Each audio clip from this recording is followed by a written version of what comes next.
Shalom, and welcome to the next video in our series on how to make your Seder meaningful and joyous this year. We're coming now to two of my favorite parts of the Passover Seder, namely Marror and Korekh. Marror is the part in the Seder where we eat the bitter herbs, the vegetables with a bitter taste that remind us of the bitterness of our ancestors' enslavement in Egypt. Now, as the name suggests, traditionally, it's actually preferable to use a leafy bitter green like a romaine lettuce or an endive or something of that nature. But of course, many of us follow the prevalent Ashkenazi tradition of eating horseradish as our bitter herb. It's of course relevant to recognize that horseradish root ground up is neither bitter, it's more spicy, nor is it an herb, it's a root. But nevertheless, many of us eat horseradish, and that's perfectly acceptable for maror at the Seder.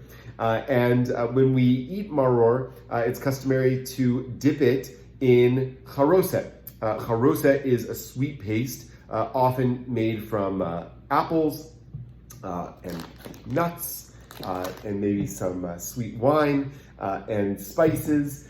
We like to make our charoset Iraqi style, which is basically just date syrup, silan, and walnuts ground and mixed together. It's a delicious sweet paste. Maybe you can add some spices in there, some cinnamon, some nutmeg, some allspice. It is absolutely delicious.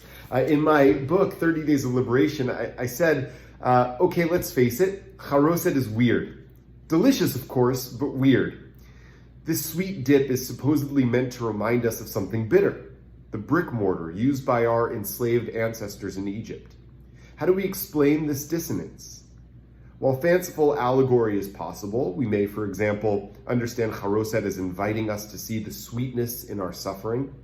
A better explanation can be found in the food's origins. According to scholars of ancient Judaism, charoset becomes a standard Seder food not because of its religious significance, but because of its utility. The Seder is adapted from Greco-Roman symposia, and it was common at such meals to have a sweet dip made of fruit, nuts, and wine as an appetizer, or possibly as a kind of antiseptic wash for vegetables. We can get behind that today, can't we? Once it became a common Seder food, people began to ascribe charoset with symbolic meaning, linking it to brick mortar or to the apple orchards where Israelite women brought their husbands to conceive babies in defiance of Pharaoh's decree, or to the blood of the Paschal offering.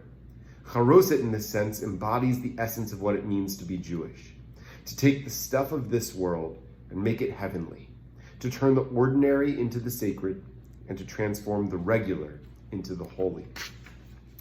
The maror is also really important at the Seder, but it is also, in some sense, a little strange because the Seder night, Passover night, is a night that's supposed to be focused on sweet liberation, and yet we are to eat bitter herbs, reminding us of bitterness.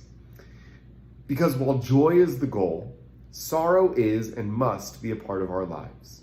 No person gets to live a life free of bitterness. Sickness, tragedy, and death are all part of our reality. We don't invite those sorrows. We don't have to see them as good. We may work to minimize them, but we can't avoid them. Neither should we. Without pain, we can never truly know love. Without mortality, life would cease to be as precious. As Bruce Springsteen put it in his song, Human Touch, you can't shut off the risk and the pain without losing the love that remains. Only through tasting some of life's bitterness can we truly appreciate its sweetness. So we take some of our maror. You can even take two kinds of maror simultaneously if you like, and we dip it in the charoset, and we say the blessing, Baruch Atah Adonai Eloheinu Melech HaOlam, Asher Kitshanu B'mitzvotav V'tzivanu Al Achilat Maror, and take a bite. Taste that bitterness along with the sweetness of the charoset together, and enjoy. And then we have a custom of taking some of the matzah from the Seder, the half of the matzah that we did not reserve as the afikomen, and we take some of the charoset and some of the maror together with that matzah and make a sandwich. because the sage Hillel believed that we were supposed to eat matzah, marror, and the Paschal offering, Pesach, which we don't have anymore, together at the Seder.